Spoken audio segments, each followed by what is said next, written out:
So ಆ blood ಟೆಸ್ಟಲ್ಲಿ ನನಗೆ haemoglobin count ಕಮ್ಮಿ ಇದೆ ಅಂತ ಆಯಿತು. ಅಂದರೆ ಯೂಶ್ವಲಿ 13 to 7.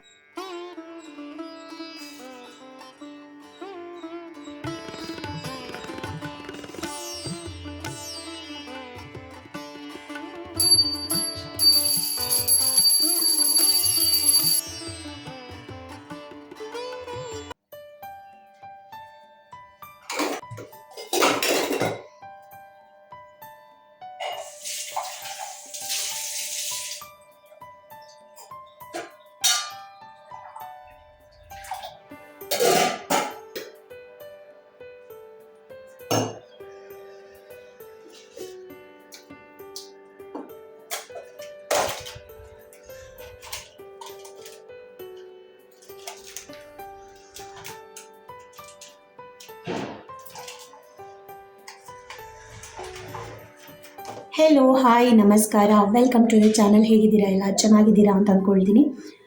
ಹಾಗೆ ಇವತ್ತಿನ ವಿಡಿಯೋದಲ್ಲಿ ನನ್ನ ಪ್ರೆಗ್ನೆನ್ಸಿ ಬಗ್ಗೆ ಸ್ವಲ್ಪ ಹೇಳೋಣ ಅಂತ ಅನ್ನಿಸ್ತು. ಇನ್ನೇನು ಸ್ವಲ್ಪ ದಿವಸದಲ್ಲಿ ಪ್ರೆಗ್ನೆನ್ಸಿ ಎಂಡ್ ಆಗುತ್ತೆ. ಅದಕ್ಕಿಂತ ಮುಂಚೆ ಟೋಟಲಾಗಿ ನನ್ನ ಈ ಜರ್ನಿ ಬಗ್ಗೆನೂ ಕೂಡ ಹೇಳೋಣ ಅಂತ ನಂಗೆ ಅನ್ನಿಸ್ತು. ಸೊ ನನಗೆ ಬಂದು ಇವಾಗ 9 ತಿಂಗಳು ರನ್ನಿಂಗು. ಆ್ಯಂಡ್ ನನಗೆ ಡೇಟ್ ಬಂದುಬಿಟ್ಟು March 26 ಇರೋದು.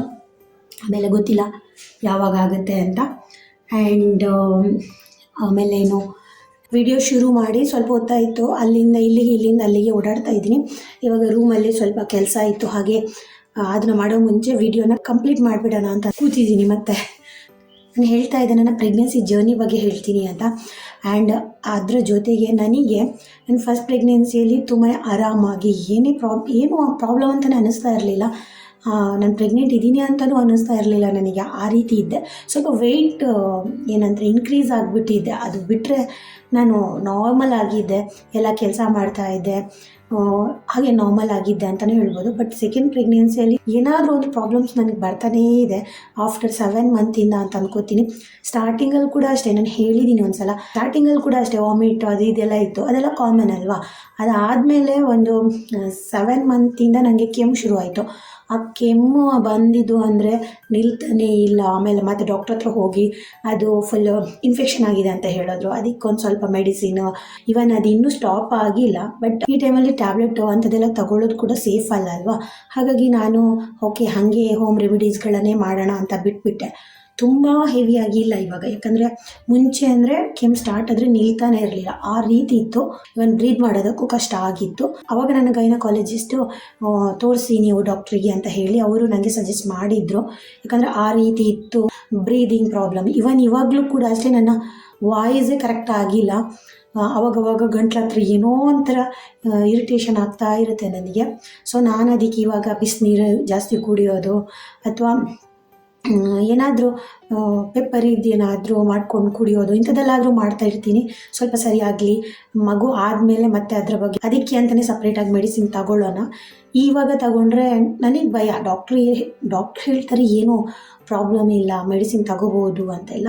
ಆದರೂ ನಮಗೊಂದು ಭಯ ಇರುತ್ತೆ ಅಲ್ವಾ, ಯಾಕೆ ಸುಮ್ಮನೆ ಮೆಡಿಸಿನ್ ಎಲ್ಲ ತಗೊಂಡು ಎಫೆಕ್ಟ್ ಮಾಡೋದು ಅಂತ ಅಂದ್ಕೊಂಡು ನಾನು ಬೇಡ ಅಂತ ಮನೆ ಮದ್ದನ್ನೇ ಮಾಡ್ತಾಯಿದ್ದೀನಿ. ಹಾಗಾಗಿ ನನ್ನ ವಾಯ್ಸ್ ಅಂತೂ ಏನೋ ಒಂಥರ ಮಾತಾಡೋದಕ್ಕೂ ನನಗೂ ಇಷ್ಟ ಆಗಲ್ಲ, ಆ ರೀತಿ ಆಗಿಬಿಟ್ಟಿದೆ ವಾಯ್ಸ್ ಕೂಡ. ಅದೊಂದು ಸೈಡಲ್ಲಿ ಇದೆ. ಅದರ ಜೊತೆಗೆ 7 ಮಂತ್ ಗ್ರೋತ್ ಸ್ಕ್ಯಾನಿಗೆ ಹೋಗಿದ್ದೆ. ಆ ಟೈಮಲ್ಲಿ ನಂಗೆ ಬ್ಲಡ್ ಟೆಸ್ಟ್ ಎಲ್ಲ ಬರ್ಕೊಟ್ಟಿದ್ದು. ಸೊ ಆ ಬ್ಲಡ್ ಟೆಸ್ಟಲ್ಲಿ ನನಗೆ ಹಿಮೋಗ್ಲೋಬಿನ್ ಕೌಂಟ್ ಕಮ್ಮಿ ಇದೆ ಅಂತ ಆಯಿತು. ಅಂದರೆ ಯೂಶ್ವಲಿ 13 to 17 ಇರಬೇಕು, ನನಗೆ 10ಕ್ಕಿಂತನೂ ಕಮ್ಮಿ ಇದೆ. ಹಾಗಾಗಿ ಐರನ್ ಡಿಫಿಷಿಯನ್ಸಿ ಇದೆ, ನನಗೆ ಸ್ವಲ್ಪ ಬೂಸ್ಟ್ ಮಾಡಬೇಕು ಐರನ್ನು ಅಂತ ಡಾಕ್ಟ್ರ್ ಸಜೆಸ್ಟ್ ಕೂಡ ಮಾಡಿದ್ರು. ಸೊ ಈ ರೀತಿ ಆದಾಗ ಏನಾಗುತ್ತೆ ಅಂದರೆ ಸಿಕ್ಕಾಪಟ್ಟೆ ಸುಸ್ತಾಗುತ್ತೆ. ನನಗೆ 1 ತಿಂಗಳು ಅಂದರೆ 7 ಎಂಡ್ ಆಗಿ 8 ಸ್ಟಾರ್ಟ್ ಆಗುತ್ತೆ ಅಲ್ವಾ. ಆ ಒಂದು ಫುಲ್ ಮಂತ್ ಹೇಗಿತ್ತು ಅಂದರೆ ಸ್ವಲ್ಪನೂ ಒಂದು 4 kg ನಡೀತಾ ಇದ್ದೀನಿ ಅಂದಾಗ ಫುಲ್ ಟಯರ್ಡ್ ಆಗೋದು, ತಲೆ ಸುತ್ತು ಬರೋದು. ಆಮೇಲೆ ನನ್ನ ವೆಯ್ಟೇ ನನಗೆ ತಡ್ಕೊಳಕ್ಕಾಗ್ತಾ ಇಲ್ಲ, ಅಷ್ಟೊಂದು ವೆಯ್ಟ್ ಆಗಿದ್ದೀನಿ ಅಂತ ಅನ್ನಿಸ್ತಾ ಇತ್ತು. ಏನೋ ಒಂದು ಸ್ವಲ್ಪ ಭಯ ಕೂಡ, ಏನಾಗ್ತಾ ಇದೆ ನನಗೆ ಅಂತಲೇ ಗೊತ್ತಾಗ್ತಾ ಇರಲಿಲ್ಲ.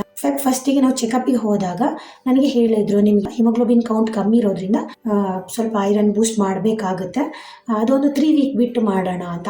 ಈ 3 ವೀಕ್ ಅವ್ರು ಗ್ಯಾಪ್ ಏನು ಕೊಟ್ಟಿದ್ರು, ಆ 3 ವೀಕಲ್ಲಿ ನನಗೆ ಏನಾಗ್ತಾ ಇದೆ ಅಂತಲೇ ಗೊತ್ತಾಗ್ತಾ ಇರಲಿಲ್ಲ. ಇವನ್ ಸ್ವಲ್ಪ ನಡೆದ್ರೆ ಸುಸ್ತಾಗೋದು, ತಲೆ ಸುತ್ತು ಬಂದಂಗೆ ಆಗೋದು, ಆಮೇಲೆ ಏನು ಕೆಲಸ ಮಾಡೋದಕ್ಕಾಗಲ್ಲ. ಟೋಟಲಿ ನಾನೇ ಸರಿ ಇಲ್ಲ ಅಂತ ಅನ್ನಿಸ್ತಾ ಇತ್ತು ನನಗೆ. ಇವನ್ ಹೊಟ್ಟೆ ಕೂಡ ತುಂಬಾ ವೆಯ್ಟ್ ಅಂತ ಅನ್ನಿಸ್ತಾ ಇತ್ತು. 3 ವಾರ ಅಂತ ಹೇಳಿದ್ರಲ್ಲ, 2 ವಾರಕ್ಕೆ ಮತ್ತೊಂದು ಸಲ ಡಾಕ್ಟ್ರ್ ಹತ್ರ ಹೋಗಿದ್ವಿ. ಅವತ್ತೇ ನನಗೆ ಸಪ್ಲಿಮೆಂಟ್ರಿ ಆಗಿ ಐರನ್ ಬೂಸ್ಟ್ ಮಾಡಿದ್ರು. ಸೊ ಅದಕ್ಕೆ ಒಂದು 45 ಮಿನಿಟ್ಸ್ ಎಲ್ಲ ಎಕ್ಸ್ಟ್ರಾ ತಗೊಳ್ಳುತ್ತೆ. ಅದಾದಮೇಲೆ ಸ್ವಲ್ಪ ಓಕೆ, ಅಷ್ಟೊಂದು ಟಯರ್ಡ್ ಅದೆಲ್ಲ ಸ್ವಲ್ಪ ಕಮ್ಮಿ ಆಗಿಬಿಟ್ಟಿದೆ. ಬಟ್ ಹಿಮೋಗ್ಲೋಬಿನ್ ಒಂದು ಕೌಂಟ್ ಕಮ್ಮಿ ಆದರೆ ಏನೇನು ಪ್ರಾಬ್ಲಮ್ ಆಗುತ್ತೆ ಅಂತ 7 and 8 ಮಂತಲ್ಲಿ ನಾನು ಫುಲ್ಲು ಸಫರ್ ಆಗಿಬಿಟ್ಟೆ. ಅಷ್ಟು ನನಗೆ ಸಾಕಾಗಿಬಿಡ್ತು. ಇವಾಗ ಓಕೆ, ಅದೆಲ್ಲ ಸರಿಯಾಗಿಬಿಟ್ಟಿದೆ ನನಗೆ. ಟೋಟಲ್ ಆಗಿ ಈ ಒಂದು ಪ್ರೆಗ್ನೆನ್ಸಿ ಜರ್ನಿ ಏನಿದೆ, ನಾನು ಏನೇನೋ ಎಕ್ಸ್ಪೆಕ್ಟ್ ಮಾಡಿದ್ದೆ, ಎಂಜಾಯ್ ಮಾಡಬೇಕು ಹಾಗೆ ಹೀಗೆ ಅಂತ. ಆ ಥರ ಏನೂ ಇರಲಿಲ್ಲ. ಜಾಸ್ತಿ ಪ್ರಾಬ್ಲಮ್ಸೇ ಬಂತು ಅಂತ ಅಂದ್ಕೋಬೇಕು. ಅದರ ಜೊತೆಗೆ ಏನಂದರೆ ಅವಾಗವಾಗ ನನಗೆ ಮೂಡ್ ಚೇಂಜ್ ಆಗ್ತಾ ಇರುತ್ತೆ. ಇವತ್ತಿದ್ದಾಗೆ ಈ ಕ್ಷಣ ಇದ್ದಾಗೆ ಇನ್ನೊಂದು ಕ್ಷಣವೇ ಇರೋದಿಲ್ಲ. ನಾನು ಏನೋ ಗೊತ್ತಿಲ್ಲ, ಏನಾದರೂ ನೋಡ್ತೀನಿ. ನಾನು ತುಂಬ ಸ್ಟ್ರಾಂಗ್, ಯಾವುದೇ ವಿಚಾರಕ್ಕೆ ಅಷ್ಟೊಂದು ತಲೆ ಕೆಡಿಸ್ಕೊಳ್ಳೋದೇ ಇಲ್ಲ. ಹಾಗೆ ಗೋ ವಿತ್ ದ ಫ್ಲೋ ಅನ್ನೋ ಥರನೇ ಇರ್ತೀನಿ. ಬಟ್ ಇವಾಗ ಹೆಂಗೆ ಅಂದರೆ ಏನೋ ಒಂದು ನೋಡ್ತಾ ಇರ್ತೀನಿ. ಇವನ್ ಜಾಸ್ತಿ ನೋಡೋದೇ ಇವಾಗ ಪ್ರೆಗ್ನೆನ್ಸಿ ರಿಲೇಟೆಡು, ಆಮೇಲೆ ಹಾಸ್ಪಿಟಲ್ ರಿಲೇಟೆಡು, ಡಾಕ್ಟರ್ ರಿಲೇಟೆಡು. ಅಂದರೆ ನಾನು ಎಲ್ಲಿ ಹೋಗ್ತೀನಿ, ಯಾವ ಹಾಸ್ಪಿಟಲ್ಗೆ ಹೋಗ್ತೀನಿ, ಯಾವ ಡಾಕ್ಟರು, ಆಮೇಲೆ ನನ್ನ ಪ್ರೆಗ್ನೆನ್ಸಿ ಸುತ್ತಾನೆ ಈ ರೀತಿ ಗೂಗಲ್ ಮಾಡ್ತಾನೆ ಇರ್ತೀನಿ. ಸೊ ಮಾಡಬೇಕಿದ್ರೆ ನನಗೇನಾದ್ರೂ ನೆಗೆಟಿವ್ ಆಗಿ ಫೀಡ್ಬ್ಯಾಕ್ ಅದಿಂಥದ್ದೇನಾದರೂ ಕಾಣಿಸಿದ್ರೆ ಅದ್ರ ಬಗ್ಗೆನೇ ಡಿಸ್ಕಸ್ ಮಾಡೋದಕ್ಕೆ ಶುರು ಮಾಡ್ತೀನಿ. ಆಮೇಲೆ ಫುಲ್ಲು ಕಾಲ್ ಮಾಡಿ ಅಮ್ಮನಿಗೆ, ಅಕ್ಕನಿಗೆ, ಹಸ್ಬೆಂಡ್ 3 ಜನರು ತಲೆ ತಿಂದ್ಬಿಡ್ತೀನಿ. ಆಮೇಲೆ ಯಾರಾದರೂ ನಾನು ಹೇಳಿದ್ದಕ್ಕೆ ಸಪೋರ್ಟ್ ಮಾಡಿಲ್ಲ ಅಂದರೆ ನಂಗೆ ಜೋರಾಗಿ ಅಳು ಬರುತ್ತೆ. ಗೊತ್ತಿಲ್ಲ, ಅದು ಮತ್ತು ಆ ಫುಲ್ ಡೇ ನಾನು ಕ್ಯಾರಿ ಮಾಡ್ತೀನಿ ಅದನ್ನು. ನಾನೇ ನನಗೆ ಅನ್ನಿಸ್ತಾ ಇದೆ, ಯಾಕೆ ನಾನು ಹೀಗಾದೆ, ನನಗೇನಾದರೂ ಆಗಿದೆಯೋ ಅಂತ. ಅದಕ್ಕೆ ಹಸ್ಬೆಂಡ್ ಹೇಳ್ತಾಯಿದ್ರು ಅದೆಲ್ಲ ಕಾಮನ್ನು, ಹಾರ್ಮೋನ್ ಚೇಂಜಸ್ ಎಲ್ಲ ಇರೋದ್ರಿಂದ ನಾರ್ಮಲ್ ಆಗಿ ಈ ರೀತಿಯೆಲ್ಲ ಆಗುತ್ತೆ. ಸೊ ಅದನ್ನೆಲ್ಲ ನೀನು ದೊಡ್ಡದು ಮಾಡಬೇಡ ಅಂತ. ನನಗಂತೂ ಆ ರೀತಿ ಎಲ್ಲ ಆಗಿದೆ. ಇವಾಗ ಫುಲ್ಲು ಮೂಡ್ ಆಫ್ ಆಗೋದು, ಅಳು ಬರೋದು, ಏನೋ ಒಂದು ವಿಷಯಕ್ಕೆ ಅದನ್ನ ಇಟ್ಕೊಂಡು ಎಳ್ದಾಡ್ತಾ ಇರ್ತೀನಿ ನಾನಿವಾಗ. ಸೊ ಇಂಥದ್ದೆಲ್ಲ ಆಗ್ತಾಯಿದೆ ನನಗಿವಾಗ. ಹೆಲ್ತ್ ವೈಸ್ ಓಕೆ, ಈ ಮೂಡ್ ಸ್ವಿಂಗ್ ಆಗ್ತಾನೇ ಇದೆ ನನಗೆ. ಹಾಗಾಗಿ ಒಂದ್ಸಲ ಅನಿಸ್ಬಿಟ್ಟಿದೆ, ಇನ್ನು 9 ಮಂತಲ್ಲಿ ಇದ್ದೀನಲ್ಲ, ಡೇಗಳೇ ಹೋಗ್ತಾ ಇಲ್ಲ ಅಂತ ಅನ್ನಿಸ್ತಾ ಇದೆ ನನಗೆ. ಆದಷ್ಟು ಬೇಗ ಡೆಲಿವರಿ ಆಗಿಬಿಡಲಿ, ಸೇಫಾಗಿ ಆಗಲಿ, ಹೆಲ್ದಿಯಾದ ಬೇಬಿ ಬರಲಿ ಅಂತೆಲ್ಲ ಅಂದ್ಕೋತಾ ಇದ್ದೀನಿ. ಅಷ್ಟೇ, ಈ ನನ್ನ ಪ್ರೆಗ್ನೆನ್ಸಿ ಈ ರೀತಿ ಇದೆ. ಹಾಗೆ ಇನ್ನೂ ಅಡುಗೆ ಮಾಡಬೇಕು. ಮಾತಾಡಿ 1 ಗಂಟೆನೇ ಆಯಿತು. ಇವಾಗೆಲ್ಲ ಸ್ಲೋ ಆಗಿ ಕೆಲಸ ಮಾಡೋದು, ಯಾರೂ ಇಲ್ಲ ಅಲ್ವಾ, ನಾವೇ ಇರೋದು. ಸೊ ಸ್ವಲ್ಪ ಇವರಿಬ್ಬರು ಅಡ್ಜಸ್ಟ್ ಮಾಡ್ಕೋತಾರೆ. ನಿಧಾನಕ್ಕೆ ಕೆಲಸ ಮಾಡ್ತಾ ಇರ್ತೀನಿ ನಾನು. ಫಾಸ್ಟ್ ಎಲ್ಲ ಮಾಡೋದಕ್ಕಾಗಲ್ಲ, ಗೊತ್ತಾಗುತ್ತೆ ಎಲ್ರಿಗೂ. ಹಾಗೆ ನಿಮಗೆ ನನ್ನ ಮಗನ 2 ಅಚೀವ್ಮೆಂಟ್ ತೋರಿಸ್ಬೇಕು. ಆ್ಯನ್ಯುವಲ್ ಡೇಯಲ್ಲಿ ಅವನಿಗೆ 2 ಪ್ರೈಸ್ ಸಿಕ್ಕಿತ್ತು. ಕೃಷ್ಣ ಕಾಸ್ಟ್ಯೂಮಲ್ಲಿ ಬೆಸ್ಟ್ ಕೃಷ್ಣ ಅಂತ ಅವನಿಗೊಂದು ಅವಾರ್ಡ್ ಸಿಕ್ಕಿದೆ. ಇದು ಅವನ ಕ್ಲಾಸಲ್ಲಿ CKGಯಲ್ಲಿ. ಇದು ಬಂದುಬಿಟ್ಟು ನಮ್ಮ ಲಿಟಲ್ ಸೈಂಟಿಸ್ಟ್ ಸೈನ್ಸ್ ಎಕ್ಸಿಬಿಷನ್ನಲ್ಲಿ ಅವನು ಬೆಸ್ಟ್ ಪ್ರಾಜೆಕ್ಟ್ ಕೊಟ್ಟಿರೋದಕ್ಕೆ ಅವನಿಗೆ ಸೈನ್ಸ್ ಎಕ್ಸಿಬಿಷನಲ್ಲಿ ಕೂಡ ಅವಾರ್ಡ್ ಸಿಕ್ಕಿದೆ. 2 ಟ್ರೋಫಿ ತಗೊಂಡು ಬಂದಿದ್ದಾನೆ ಈ ಸಲ. ಖುಷಿ ಇದೆ ನಮಗೆ. ಹಾಗೆ ಇನ್ನು ಅಡುಗೆ ಮಾಡಬೇಕು. ಏನು ಮಾಡೋದು ಅಂತಲೂ ಗೊತ್ತಾಗಲ್ಲ.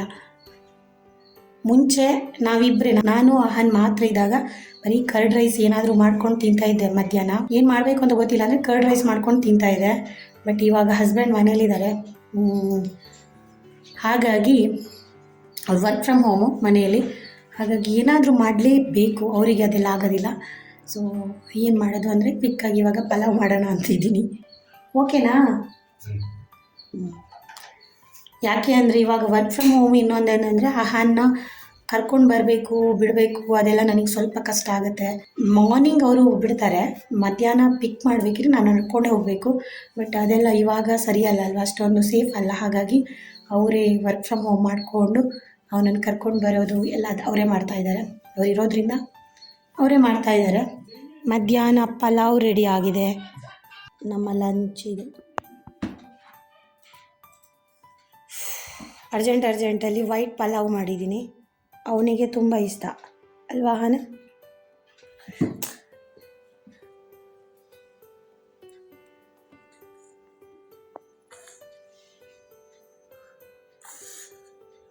ಮಧ್ಯಾಹ್ನ ತಿಂದು ನಿದ್ದೆ ಮಾಡಿ ಇವಾಗ ಎದ್ದಿದ್ದೀನಿ. ಇವಾಗ ಒಬ್ಬರಿಗೆ ಸ್ನ್ಯಾಕ್ಸ್ ಬೇಕಂತೆ. ಅವ್ರ ಮನೇಲಿದ್ದರೆ ಹಾಗೇನೆ, ಅವ್ರಿಗೆ ಈವ್ನಿಂಗ್ ಏನಾದರೂ ತಿನ್ನೋದಕ್ಕೆ ಬೇಕು. ಸೊ ಹಾಗಾಗಿ ನಾನು ಸ್ವಲ್ಪ ಬ್ರೆಡ್ನ ಎಗ್ಗಲ್ಲಿ ಡಿಪ್ ಮಾಡಿ ಫ್ರೈ ಮಾಡಿ ಕೊಡೋಣ ಅಂತ.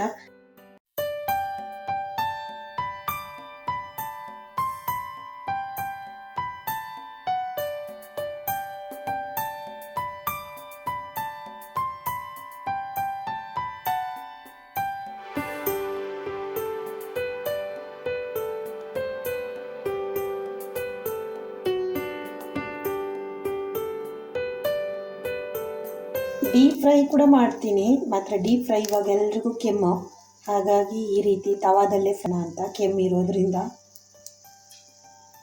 ಚೆಂದ ಆಗುತ್ತೆ. ಸ್ವಲ್ಪ ತುಪ್ಪ ಮತ್ತು ಎಣ್ಣೆ ಹಾಕಿದ್ದೀನಿ ಅಷ್ಟೇ. ಇವರ ಈವ್ನಿಂಗ್ ಟೀ ಮತ್ತು ಸ್ನ್ಯಾಕ್ಸ್ ರೆಡಿ ಆಯಿತು. ನಾನು ಮಾಡಬೇಕಿದ್ರೇ ಒಂದೆರಡು ತಿಂದ್ಕೊಂಡ್ಬಿಟ್ಟೆ, ಹಾಗೆ ಟೀ ಕುಡಿಯೋದೇ ಇಲ್ಲ ಸಂಜೆ ಹೊತ್ತಲ್ಲಿ.